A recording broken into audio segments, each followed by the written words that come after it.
Julie, আমাকে এক glass পানি দিও তো, আমি ফ্রেশ হতে গেলাম।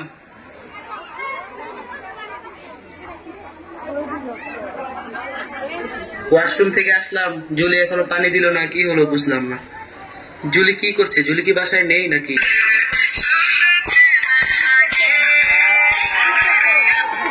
জুলি, তোমার কাছে পানি চেয়েছিলাম। দেখো না আমি টিকটকে আছি, নিয়ে খাইতে পারো না? সারাদিন অফিস করি, জ্যাম ঠেলে বাসায় ফেরি, বাসায় সে এক গ্লাস পানি চাই তাও দিতে পারো না। সারাদিন বাসায় করোটা কি? শুধু আসো টিকটক, ফেসবুক আর ইউটিউব নিয়ে। রবিন, মুখ সামনে কথা বলো। কি মুখ সামলায় কথা বলবো? এইসব মেয়েদের বিয়ে করে আমার জীবনটাই শেষ। ধুর, ভালো লাগে না এই সংসার। তুমি আমার গায়ে হাত তুলছো না? আমি তোমার ভাত খাবো না, আজই চলে যাবো বাবার বাড়ি।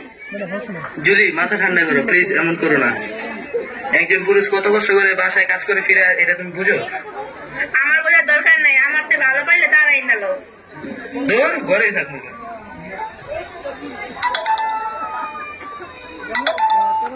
হ্যালো আম্মু, আমি আর রবিনের সাথে সংসার করবো না।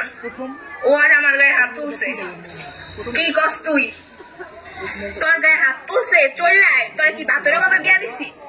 তুই থাক, তোর আমি বিকালে নিতে আইতাছি। তুমি জলদি আসো আম্মু, আমার এখানে ভালো লাগতেছে না। জুলির মা, তুমি মেয়েকে আসতে বলে যে? রবিন তো খুব ভালো ছিল, আর সব সংসারে তো একটু টুকটাক লাগেই স্বামী স্ত্রীর মাঝে। তুমি কারণে সারা জীবন আমার সাথে শুধু মেয়েটার দিকে তাকে তোমার সাথে সারা জীবন পার করছি। তুমি চুপ থাকো, তুমি কি বুঝো?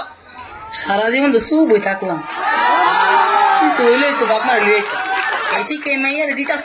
কত আদর করে মায়া পাচ্ছি, পরের বাড়িতে মায়ের খাওয়ানোর লেগা।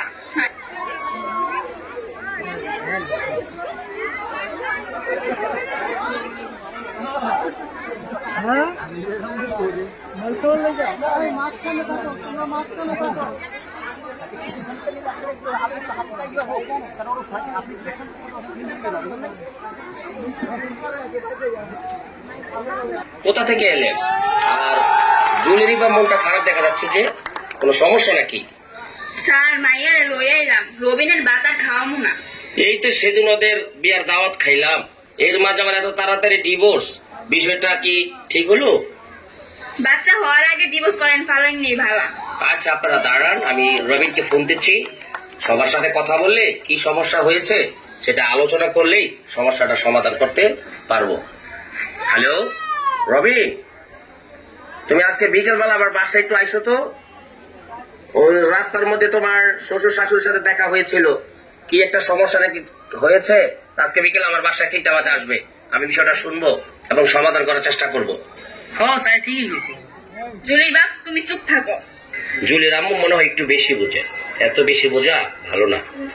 যে সংসারে পুরুষের চেয়ে নারী বেশি বোঝে, নারীর গলার স্বর উঁচু হয়, সেই সংসার কিন্তু শান্তি হয় না। 25 বছর আগে কিন্তু আপনাদের স্বামী স্ত্রীর মধ্যে কম দরবার সালিশ করি না, আজ অব্দি সেই সমস্যা আছে। কি ব্যাপার রবি, আমি তো তোমাকে ভদ্র ছেলে হিসেবেই জানি, তোর গায়ে নাকি হাত তুলেছ, কি হয়েছে বলো তো শুনি।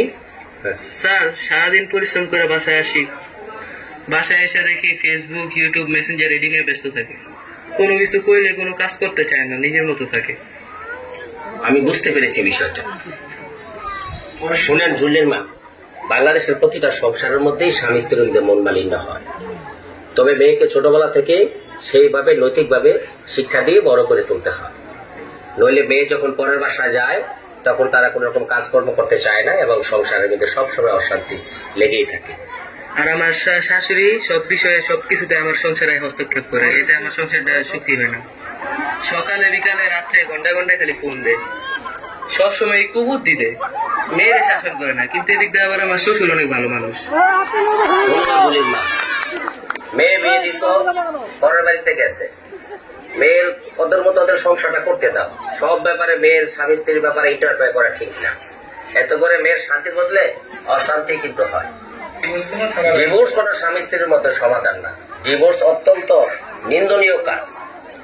আল্লাহ পাকের কাছে শয়তানরা, কেউ নামাজ রোজা না পড়লে, মদ খেলে, গাঁজা খেলো, শয়তান খুশি অতটা হয় না। যখন স্বামী স্ত্রীর মধ্যে কোনো মতনৈক্য হয়, ডিভোর্স হয়, তখন শয়তান অনেক বেশি খুশি হয়। সুতরাং ডিভোর্স কোনো সমাধান নয়। দেখো মামুনি, একটা ছেলে সারাদিন কত কষ্ট করে রাস্তাঘাটে জ্যাম ঠেলে বসের জারি খেয়ে বাসায় এসে একটু শান্তির আশা। তোমাদের উচিত সেই ঘরটাকে একটা জান্নাতের বাগান করে তোলা।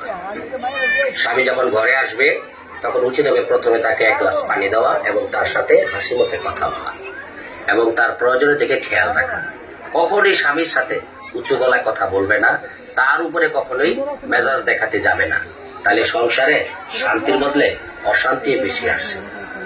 শোনো জুলি, তুমি আমার ছাত্রী ছিলে, সবসময় স্বামীর মন খুশি রাখার চেষ্টা করবা, কারণ স্বামী যদি তোমার উপরে সন্তুষ্ট থাকে তাহলে তোমার জন্য পরকালে জান্নাত আছে।